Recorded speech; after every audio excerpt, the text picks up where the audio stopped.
we will start. Good afternoon, everyone, and thank you, AIS, for giving me the opportunity. So I will be speaking on artificial intelligence-based smartphone applications in ophthalmology.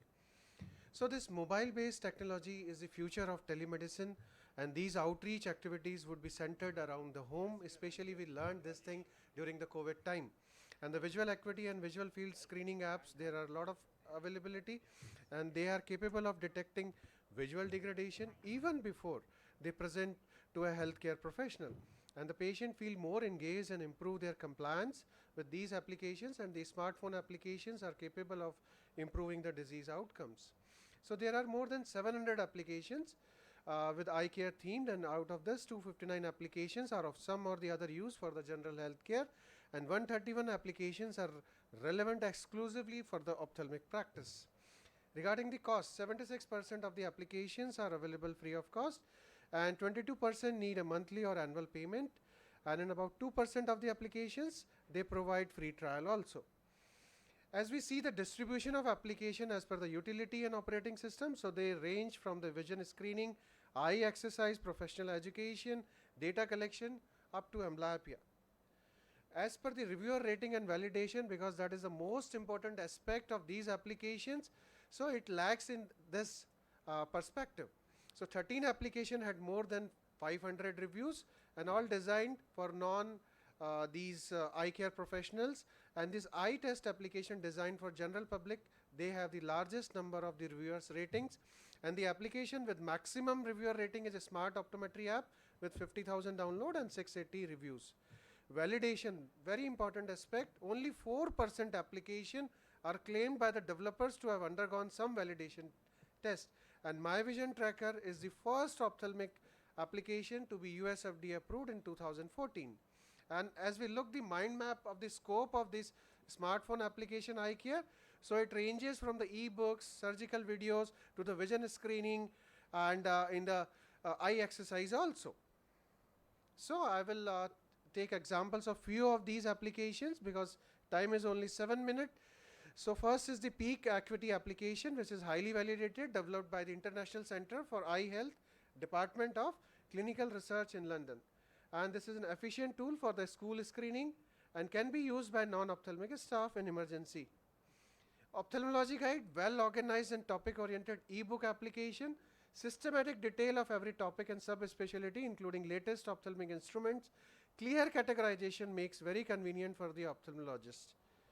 iTube application, just like YouTube, so it is a global ophthalmic video pool. It collects the professional videos related to eye, an aim of ophthalmological education and surgical video with free access and breaking news and cutting edge videos of ophthalmology, and they are updated every day.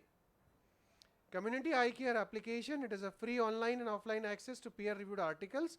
It aims to improve the standardization and enable easy access to eye care knowledge for all categories. Eye handbook app, and this is a diagnostic and treatment reference, so one-stop shop for multiple need of the ophthalmic practice. It offers a dozen features to both ophthalmologists as well as eye care workers. Smart optometry, these are eye tests for the professional applications, various vision screening tests including color vision, near vision, amblyopia, Würthford dot test, Hirschberg, and the Amsler grid. And the advantages, it is available in 11 languages. Then comes the MVD. This converts the Apple smartphones into a medical device. It tracks the progression of vision damaging disease such as age-related macular degeneration and diabetic retinopathy. Patient test data are automatically uploaded to a physician portal for monitoring, and they are validated as a remote monitoring tool at home to track treatment effects and to detect disease condition changes. And All Eye is another application which is also FDA approved for monitoring maculopathy. Then from some Indian innovation, and this is toric IOL access marker developed by Dr. Girish Jetwa and Mukesh Dholakia. Eye toric Patwardhan developed by Dr. Saurabh D. Patwardhan. Then I know Tamil, I know Bangla. So from the North India, a lot of residents, they are coming to the down south. So they have language problem. They are not able to understand what the patient are saying. So it's a very good application developed by this Dr. John Davis Akara and his team. So it converts the Tamil language into English, and also it is available in Bangla, and we are working with the Telugu version. So I am part of that team. So very soon it will be available. Then Dignify for the blind people, developed by the Arvind Eye Hospital. So any text, it is converted into English or Hindi. So it is a very great application. Then Vikas, so it is a visual intervention kit with analytics for the specially able children. So there are visual exercise, especially for the children who have cognitive visual deficiency, patients of autism and cerebral palsy. Then OggleCam, because medical records are very important. So it is developed by Dr. Sunil J, and it is available free of cost, and it helps in the teleophthalmology consultation platform, and also helps in smart referral if the other doctor has the same application. So all the data will automatically go to that physician. So regarding the conclusion concerning the professional educational applications such as the eye handbook and eye emergency manual application, institutes and or individuals, they need to endorse and make suggestions. These applications dedicated to professional use must also be peer reviewed and validated. That is purely absent, only 4% are validated. And studies are need to understand the readiness and concern of eye care professionals in adopting the mobile health, and guidelines to choose an appropriate application needs to be suggested. Importance of interdisciplinary collaboration in the design, development and validation of these applications is a must. Thank you so very much.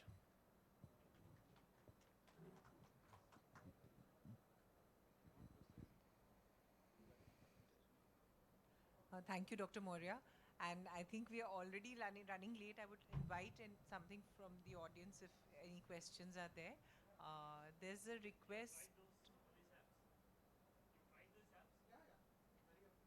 And all these are validated, the ones you told us about? Not yet. Only 4% out of there are 750 applications. So only 4% are validated. So this is the negative thing about these applications. And most of these applications are not developed in collaboration with the eye care professionals like the PhDs or ophthalmologists. So this is the problem. What do you think are the issues with, for example, screen brightness, screen color changes, the comfort mode, the night mode, everything changes, the colors, the illumination, everything. So how can there be a standardization? Across phones, their screen looks different for the same apps, for the same. So how do you think there can be some standardization? We need to collaborate. I told you that interdisciplinary collaboration is a must, because we need help of IIT engineers also. We developed one application. So we took help of 8 IIT engineers. So that totally taken care of the contrast, the brightness, because it's a problematic. The digital vision syndrome is becoming an epidemic. So all these things needs to be considered, and involvement of the eye care professional is a must. That is lacking in most of these applications, and no validation at all. Only 6 of the applications they are validated out of 700 that are related to ocular health. Thank you, Dr. Moria. We have a request by Dr. Atul. If everyone else doesn't mind, can he go first, because he has to go for another session.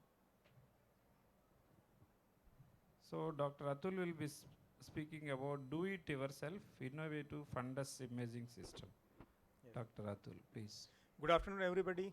My topic, as you say, sir, do it yourself concept-based universal slit lamp mounted fundus imaging system. Smartphones with high quality cameras and high definition videos can be taken, can be used for retinal imaging, as we already know, but there is inherent issues to it. Dangling the mobile to the eyepiece of the slit lamp and focusing it with the help of 90 diopter lens in one hand, it's very difficult, time consuming, and it needs great deal of focus and stability. Plus, difficult to do anterior segment examination as well as fundoscopy examination simultaneously in our busy day-to-day ophthalmology. Fundus cameras plus telemedicine setup also causes lots of rupees, like in lakhs. So what is the solution? Solution is DIY eyepiece, do-it-yourself concept-based innovative fundus imaging system. Images taken were digitally analyzed by vitreoretina surgeon across the world, can be accessed across the world with the help of telemedicine. It's literally made from trash. So what is this IFIs? It's a sanitizer bottle, then 20 diopter lens, then mobile adapter, then a molded iron plate with a screw, and this assembly can be mounted on slit lamp. So how to do this device? How to make this device? Hi, I am Let's Dr. Atul, and this is DIY Innovative Fundus Imaging System. Here we go.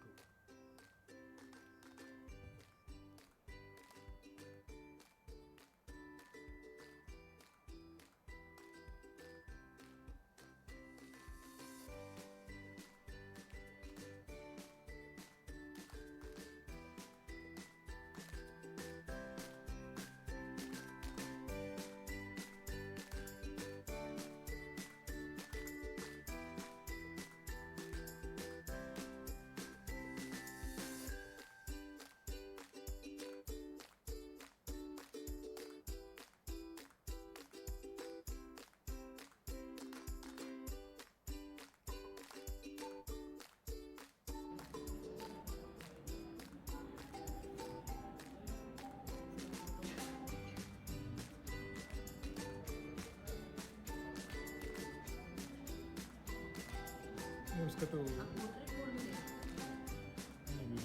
Video flash So this is simple to make.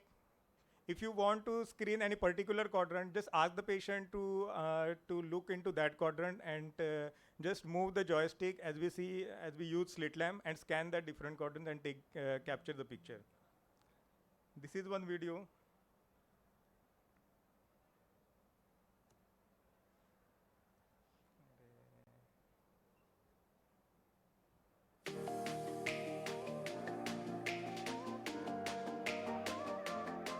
So you can just ask the patient to look up, down, left, right, and you can scan that particular quadrant. So this IFIS, DIY IFIS making is easy, and you can also try this out. So it's a low-cost innovation for teleophthalmology. It's a viable tool in inaccessible areas where healthcare assistance is a challenge. Then insignificant learning curve, storage capacity of the mobile and connectivity can be used as telemedicine. Then slit lamp anterior segment examination can also be done as slit lamp is free. Then for quick documentation, follow-up of the patient, education to educate the patient, and in research purposes also we can use it. It's a video consultation is a key. So we did a small cross-sectional study where we evaluated the role of DIY IFIS, evaluating retinal pathology and ensuring immediate consultation by VR specialist. We included patients coming to IOPD with unilateral or bilateral visual symptoms like flashes, flutters, metamorphopsia, or diminution of vision, patients having diabetes or hypertension, patients referred to IOPD from medical specialist, the patient without having allergy to dilatation drop were screened and then evaluated. We excluded all the patients having media opacities and active ocular infection. So these were fundus photographs taken with the device. So you can see CRVO, then diabetic retinopathy, status post PRP, rhegmatogenous retinal detachment along with vitritis, then branch retinal vein occlusion, tractional retinal detachment, healed chorioretinitis, traumatic macular hole, advanced diabetic retinopathy with premacular hemorrhage. Then these are scarred CNVM. This is barrage laser. This is glaucomatous disc. This is premacular hemorrhage. This is sclerosed vessel post CRAO. This is CRAO, and this is geographic atrophy. So we referred the patient, we referred in a particular diagnosis, we referred less patient than others. This diagnosis includes PDR, then ARMD, CRVO, retinal detachment, coloboma and macular hole, then macular dystrophies, central serous retinopathy, retinitis pigmentosa, and disc edemas. So we evaluated around 4,726 patients. Out of them, 279 had their retinal issues. 150 were segregated in first 3 months, and 129 in the second half. Out of 150, we transferred around 56 patients, and the next session we transferred only 18 patients. So correlation coefficient is 0.955 and probability value is 0.00. We used SPSS version 23. So 62.67% of patients were managed at our center before use, and 86.05% patients were managed after use of DIY IFs. So there is significant reduction in the referrals by 23.38%. So it's the early initiation of treatment without delay was provided to the serving soldiers. So smartphone-based imaging system has emerged as a useful screening tool for retinopathy owing its ready availability and cost effectiveness. It costs around 650 rupees only, apart from 20D lens and of course your camera, your mobile phone. Affordable treasure from trash material, and is extremely cheaper. Can be mounted on any slit lamp. I have tried it on Appa Swami, Zayas, Hack Street, etc. So take home message is DIY IFs is a low cost, speedy, convenient and portable device. It can bring about paradigm shift in retinal pathologies. Thank you. Okay, thank you, Atul. This instrument is available now. Paid exhibition. Is it available in the paid exhibition now? Yeah. So you want us to make ourselves so. Sir. Anyway, we'll go on to the. Thank you. I would Thank you, like to Dr. thank Atul. my co-authors. Yeah. Thank you. Now we will call upon according to the list. Yeah. I think Dr. Rajesh Ganeshan is there, and we will be talking about communication in ophthalmology. Over to Dr. Rajesh, please. Good afternoon, everybody. I thank the Honorable Ophthalmology Society as well as the All India Ophthalmology Society for calling me to give this small talk on communication in ophthalmology. I'm Dr. Rajesh from Sudarshini Hospital, Guntur. I would like to acknowledge the inputs I got from Dr. Indu Arneja, the Director of the Indian Institute of Healthcare Communication, who has helped me a lot for this talk. So the question now is, why communication? There is a lot of demand from the patients now who wants to know more, because there is a freely available Google Doctor there, and there is a lot of explosion of information, whether it is correct or not, but there is an explosion of information in the internet. The patients wants to be explained more, they want to be given all the facts whether they understand it or not, and they want to participate in the patient care. They want to take the decision rather than we taking the decision. So now, am I communicating enough? Am I talking the right thing to my patients? Am I communicating well with my staff? Am I communicating well with my referring doctor? Am I communicating well with my other consultant? Is the question that we need to ask all of us. And the good news is that communication is easily learned, it can be easily acquired, and it can be easily modified. Now, it doesn't mean that a good orator is communicating well. According to the Indian Institute of Healthcare Communication, the right words to the right person is only 7% of the communication, and the rest of the 93% of the communication is the tone of the voice that we use and the body language that we have when we are uttering those words.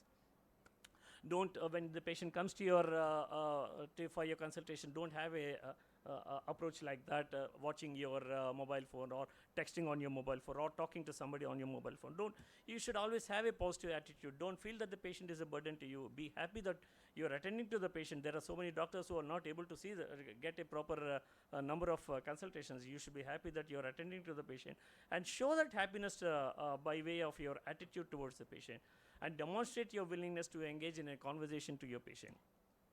When the patient comes to you, greet them well, call them by name. This makes a lot of difference. When you call Subbarao Garu, please come, he'll be very happy that the doctor knows my name.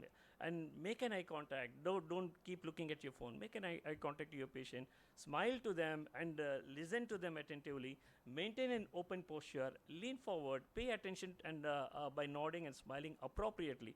Don't smile as you like.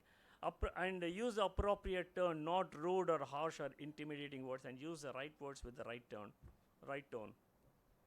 Always allow the patients to express themselves. And of course, if the conversation is going away from the disease, slowly bring them back and take the appropriate information from them, and accept their emotional reactions without being too reactive yourself. Don't start crying along with your patient. Be comforting to the patient and their family. Show honest behavior that you understand how painful the patient is feeling, and show empathy to the patient. Patient sees your communication skills more than your clinical skills. That is why the unqualified quacks are more successful than highly qualified consultants. So your communication is very important. Answer to their questions and clarify their doubts properly. And we will be dealing with many elderly patients, and when we are dealing with this elderly patient, we should listen to them properly, allow the patient to speak, we should win their confidence, we should listen to their problems, we should develop a rapport with them, make them comfortable. Only then they will come out with their with the information that we would like to get to for the diagnosis. So when explaining about their illness, first make yourself available to the patient to explain about their disease, and tell them why did they get the disease and what can be done about the disease, what options are available, medical, surgical, what options are available, put it on the table. Let them participate in the decision making, and give them the chance to choose the treatment modality, and give them the choice of whether they want to get admitted or whether they want to get it done as a daycare procedure. Involve the patient's family. This is also very important. Involve the patient family in the decision making. Provide them all the information. Facilitate in the decision making. Lead them to the appropriate safe decision. Be honest in that, and let them select what they want. Don't force anything. Finally, when you give them all the information, they'll always say, Doctor Saab, you decide what is the best thing. You are the best judge. So we should lead them to a good decision and a proper decision. So better communication helps in diagnostic and treatment accuracy. So only when the patient is comfortable, and only when the patient knows that you're giving them the honest advice, they'll go for the investigations that you ordered for. It helps in the patient compliance. When they understand the disease, when they understand their treatment protocol, they'll be good patient compliance, and they get the investigations done according to your protocols, and they follow your treatment protocols, and of course they'll get the surgery done according to your advice. Not only communication with the for the patient helps in the patient safety, right from the security, right from the patient enters your hospital, at the security level, at the parking attendant, the receptionist, the refractionists, the helpers, the pharmacists, the building departments, the different departments and the different teams, when they communicate properly, only with when there is proper communication between these different departments, this will reduce our medical errors. Most of the time, we should always remember the patient unhappiness starts at the parking lot and then ends up with a fight in your chamber. So it is always very important to display and respect the patient care at every step of your in your hospital. When the patient enters your hospital, we can reduce with good communication between the nurses, doctors, patients, and the residents and the patient's family. Errors can be avoided and reduce the chaos in the day-to-day hospital working. So better communication helps to reduce the conflict with the patients and their families. It helps to reduce the risk of medical negligence allegations, and it will help to reduce to gain greater patient satisfaction. Not only with the patients, we should be able to communicate well with our team. We should appreciate our team, acknowledge their input, give them more personal and professional satisfaction, which gives us more better name, fame, money, and the footfalls. One important thing is the time management of the patient. We should always give proper appointment. We should never make the patient wait unnecessarily. And we should know whether the patient is coming from 10 kilometers away or 100 kilometers away. There is no point in asking a patient who has come 100 kilometers away to come for a small investigation day after tomorrow. That will be very inconvenient for the patient, and attend to them properly. So also, very important thing is we should be able to communicate very well when we are referring our patient to some other higher institute. We should tell the patient. We should document, tell the patient properly why we are referring the patient, and also when patient comes for a second opinion, we should be able to tell them. We should be very careful what words we are uttering to the patient, because patient has come for a second opinion. We should always give that second opinion willingly. So finally, the good practice tips: build rapport, practice transparency, address the patient's concern, practice informed decision making, give realistic expectation, accept professional limitation, keep the patient and the family updated, communicate what you document and document what you communicate, and learn to control your emotional reactions. Thank you very much. Sorry for taking 1 more minute extra.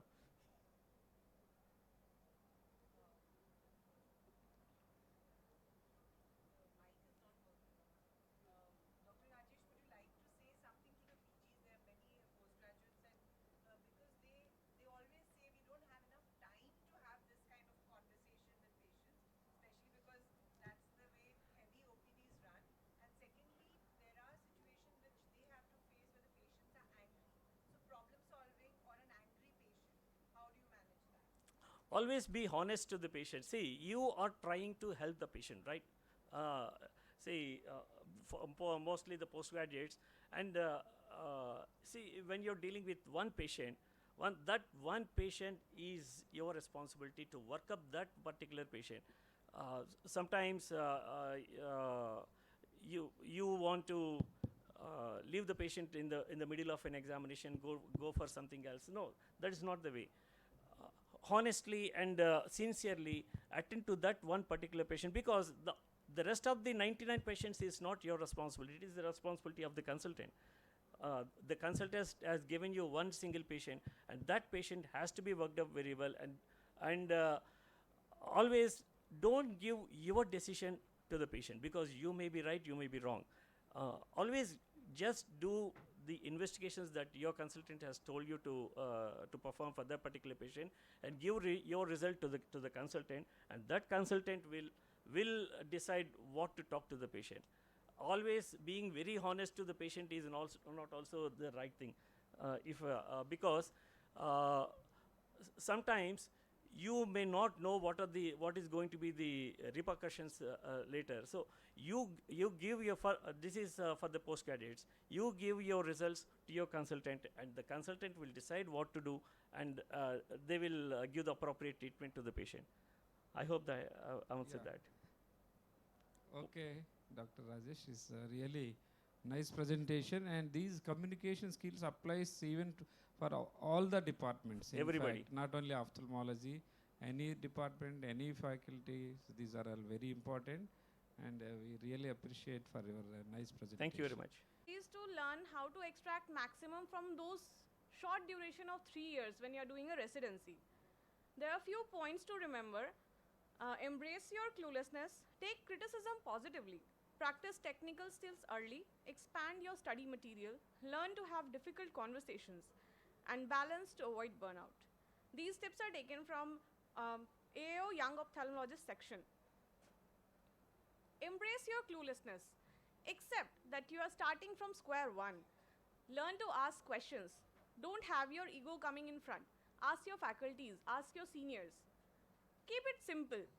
Break down your goals into smaller objectives. Mark your progress every day. Whenever you see a new patient, go back, study about that patient. Decide your priorities. What is important? What you need to do? You have to decide. During the residency, you have to learn. You have to study. You have to learn new things whenever you're seeing new patients every day. You cannot lag behind on those things. You cannot just see the patient and forget about it. You have to go back and study about it. Take constructive criticism positively. Build a good mentor-mentee relationship. Always come forward. If you make a mistake, ask your faculty what you did wrong. Ask them how to make it correct. Trust. Openness to advice, constructive criticism, and attention to details and mutual respect. Ask for feedback and implement on it. Whenever any senior is there with you, ask for the feedback on whatever work you're doing, whether it is in OPD, OT, or in indoor. Network as much as possible with your colleagues, with your teachers, and follow up. Whenever you are seeing a patient, follow up. What treatment has been given, what diagnosis has been given by your faculty, how you got to that treatment, and how you got to that diagnosis. Keep asking. Keep asking how you do that. Only seeing that is done won't give you the proper knowledge how to implement it. Practice technical skills early. Get into the wet lab. It's not necessary you have to start technical skills in second year or third year. Start from the first year itself. Do wet lab training by yourself. Prepare as much as possible before going into OT. Learn to have good observation skills and follow up on every case you are doing. I hear and I forget. I see and I remember. I do and I understand. When you will do it yourself, then only you will understand what mistakes you are making and how to rectify it. This is for the faculties. A workplace-based assessment should be implemented in a routine basis for the assessment of the residents on the basis of their technical skills and surgical skills. This was given by AIOCMTC2 Ophthalmology Society Competency Assessment Rubric for SICS.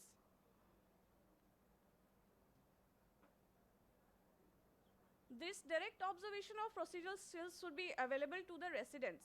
There can be an observer scope with a microscope that is being used in the OT, so that they can directly see whatever you are doing, whatever the faculty is doing, what step is done in which way. And they can continue asking questions. If they have they can ask why is it done in this way, and is there any better method to do it? This is the same. Video observation can be done. If observer scope is not available, a camera and a video system can be available. Expand your study material. Expand your knowledge base and learn. And hows and whys by reading articles, textbooks, and journals. Read as much as possible. You read your textbooks and go through the new articles, advancements in every cases, whatever you are seeing. Make a study plan. Learn and internalize informations. Build up your muscle memory. Build up your clinical acumen. Maintain a logbook to review your performance. Every day, whenever you learn something new, maintain a logbook. You might not remember everything you hear from your faculties or everything you hear every day in the OPDs. Maintain a logbook, what you learned today, what you did today. That will help you assess your improvement. Attend CME and conferences. Watch YouTube videos, surgical videos before you enter OT every day. And online podcasts also help. Ask yourself, whenever you're seeing any surgery being done by your faculties, ask, why was this movement executed in that particular manner? What are the consequences of this technique? Is there a more efficient way to accomplish the same objective? Linking such questions to mechanical experience is encountered in your simulators and wet labs is very invaluable. Self-review is the best review for you all.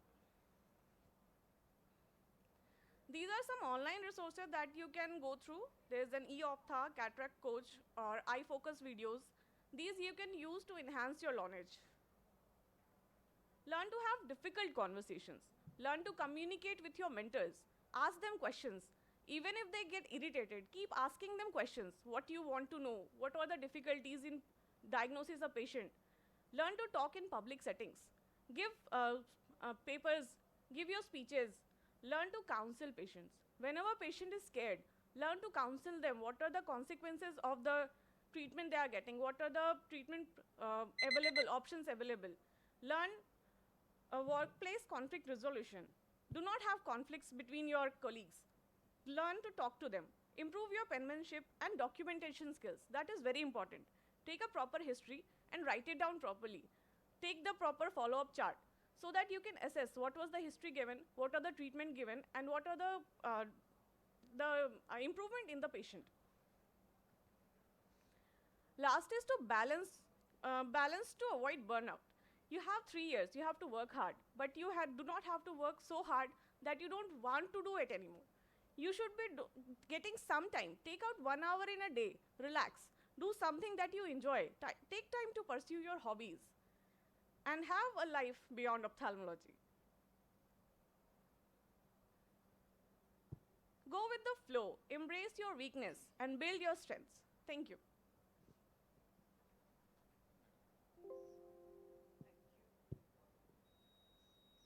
A tip from me. Anyone else would like to say anything?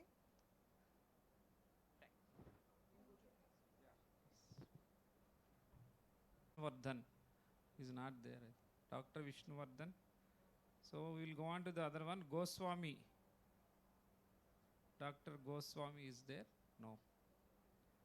Next one is Aravind over. Atul. Dr. Shah. Any other speaker like Agarwal? Yeah, Dr. Kunal Agarwal. Yeah, please. We'll be talking on artificial intelligence can be magical for your practice. Dr. Kunal. Good afternoon, everyone. So I will be talking about the use of AI for your practice. So the topic here is transforming eye care, the magic of AI. So first of all, we have to understand what is artificial intelligence. So all of you must have heard about the artificial intelligence. So it's a simulation of human intelligence processed by machines. Particularly hospital management softwares are nowadays AI based, And I also belong to a company who provide the hospital management system, that is Easy Hospital Management System. And this AI-based system can be integrated with the software, and they can make lot of things personalized as per the patients. So first of all, the important terms is patient engagement. The healthcare industry is undergoing a massive transformations thanks to artificial intelligence. Patient engagement and satisfactions play key role in practical hospital success. Patient can feel connect with doctors when they receive personalized advice or information 24/7 thanks to AI, because manually it's not possible, but when it is AI, it's automatically doing the stuff for you. Patient satisfaction can be more powerful tool than any other direct marketing mechanism like Google or a Facebook. AI play important role in learning patient case condition and automatically communicating with patient based on available data. So how we do it? So it's patient education. So patient education is very important. So you diagnose the patient, but they don't know about that, and you get very limited time to educate them. So now AI comes handy there. So AI automatically detects what the patient has been diagnosed with. They can automatically send them communication through various methods, and they can send your YouTube videos. Suppose you have diagnosed a patient with cataract, it can send the YouTube videos based on that, based on the surgery advices. And also the feedback is very important, because now it's a world of services. So how good services you provide to your patient, that is very important, and patient also assesses you. So you can give them a feedback link or a feedback form, a digital feedback form over the tab. They can answer few questions, and you can analyze which department performed well. The systems nowadays are that smart, they can calculate the score of each and every department. They can calculate the score, and based on that they can raise escalations if the feedback is not good. If the feedback is good, then they can send the Google or the Facebook review. So that's how you're filtering your patients, like who are the happy patient, who are not other patient who are not happy, and then you are taking the corrective measures to improve the feedback. So that actually is the overall effort to improvise and get the feedback from the patient and get the referrals. So these are the some screenshot how the bots work. So the bots can send these kind of links or the YouTube videos through the WhatsApp. Nowadays WhatsApp bot is very famous, and it also has some hyperlinks, so they can just click on the hyperlinks, and patient can do the next step. They can also book appointments nowadays through the WhatsApp. So there are a lot of possibilities available in the WhatsApp, and also other media like web chats and all other things. So in the patient engagement, following on that, then we have a reminders and follow-up. So patients should get the timely reminders for the OPDs, surgeries, and the follow-ups. And the bot is again very important. It's your personalized notification assistant, which is available 24/7. And it also have a consolidated patient conversation. Now the bot can converge on your behalf at the 3 a.m. as well in the night. So automatically it can assist the patient, whatever information they want to have. It's pre-faded, it can fetch the information, it can understand the human language. So all those things, facilities are available nowadays in the bots, and bots are omni-channel, means that works similarly on the web, WhatsApp or Facebook or any other chatting mechanism. So what are the tools of communication which we have? So the tools of communication are like email. We can communicate through email, we can communicate through SMS, we can also communicate through WhatsApp. It's a two-way communication. It's not like just we are sending the information, we are also receiving the information from the patients. And also the IVR based call center management. So now it's not a simple like you just give a single number and you put a IVR over there, and IVR also have the menus. So the patient selects the menu, and automatically that information is automatically captured. The calls are being recorded, and we are doing the audit of each and everything. So that is also a possibility in the technology nowadays. So these are the some notifications. So notification has also enhanced nowadays using the AI. So it's not only the information which we can send, which can automatically send the PDFs, it can send the receipts. So you can give a complete digital environment to the patients. The receipts, the prescriptions, the discharge, and everything can go through the WhatsApp. So that is very handy for them. They can review those prescriptions at any point of time. So how AI is helpful for your hospital operations? So how it is helpful for the management who manages the hospital? So we generally hire CRMs, the larger corporate hospital hire the CRMs people and or the analytical guys who can provide the Excels, provide the year-on-year report, quarter-on-quarter report. Nowadays, AI does these things for you.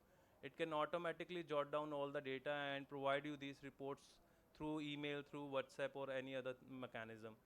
AI can now predict the footfalls based on the basis of the statistical data. It can tell you like in the next quarter you may have these many patients, these many old patients, and this much revenue you can have in the next quarter or next 6 months or next year.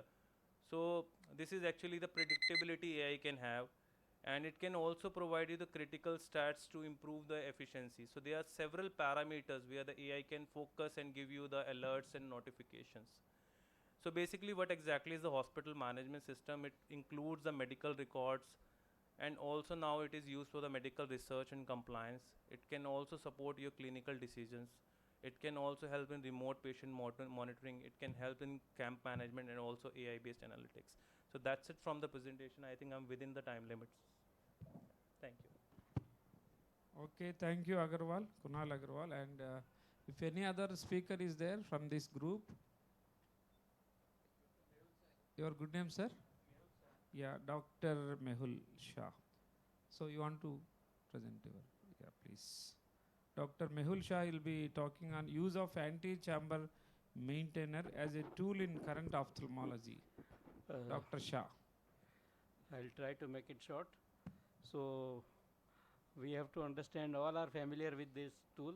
Everybody has seen the anti-chamber maintainer, but it was primarily we extensively used with Professor Blumenthal, and then there are other surgical reports. We may use this tool, very handy, available to us in many conditions. Like when we do the wound repair, zone 1, 2, 3, we can use in scleral fixated lenses, hyphema management, phacocyl management, endophthalmitis, IOFB, anterior PVR management in retinal cases, and choroidal effusion drainage. It can be used, and trabeculectomy can be used. We can see that rather than using the viscoelastic, we may use the anti-chamber maintainer. In zone 2, when we have a injury, we could see the phacocyl, and then again in zone 3 injury, if we did not use this here, then there are serious problem. And then when we use the AC maintainer, we could manage the things in better fashion. Eyeball was maintaining the proper volume, and then we could suture it well. So traumatic dislocation, this is the open globe injury. We use it for scleral tuck lenses designed by us, and in all scleral fixated lenses, it is very handy tool. This was used in endophthalmitis following ocular trauma. Once the vitrectomy is done, because during vitrectomy we cannot visualize the tip of the infusion cannula, even if it is 6 mm cannula. So we start using it with the anti-chamber maintainer, and then we shifted to the trocar.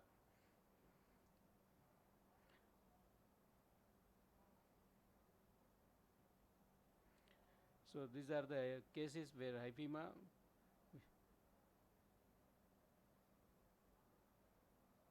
we can use the AC maintainer. In phacocyl and pseudophacocyl also we can use, and these are the case, and endophthalmitis cases. Again we can utilize and have a wonderful results. Many of the no PL patients can reach to 6/9. This is the case of intraocular foreign body.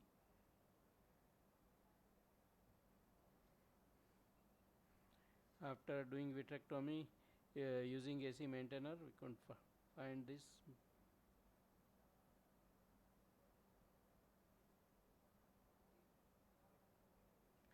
So, and choroidal effusion management,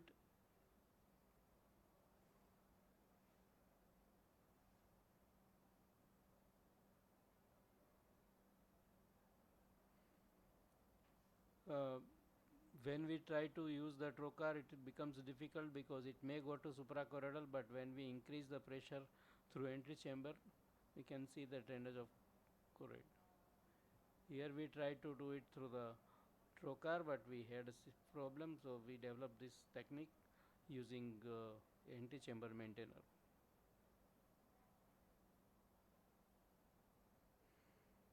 So one important when we do the trabeculectomy, particularly in complex cases with NVI, and so we find great difficulty, and entry chamber may be shallow.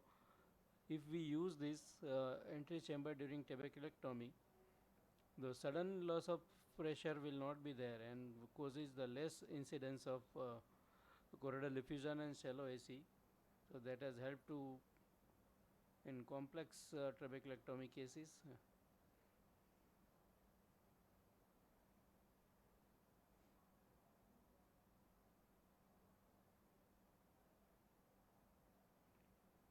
Thank you very much.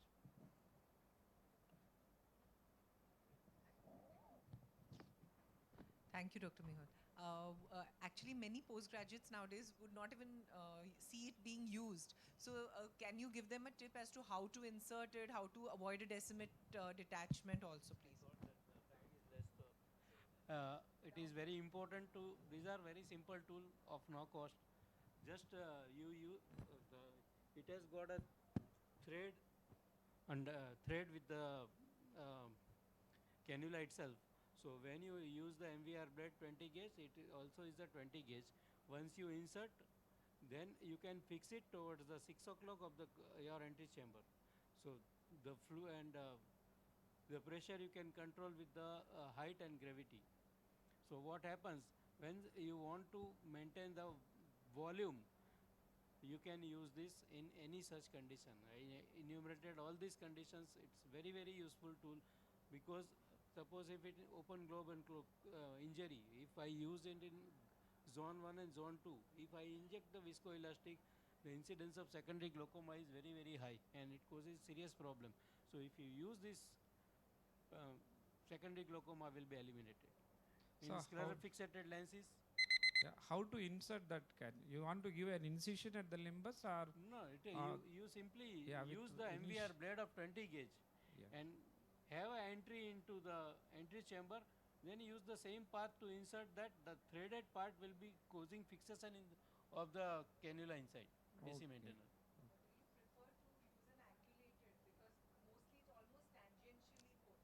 You start tangentially and then insert it inside.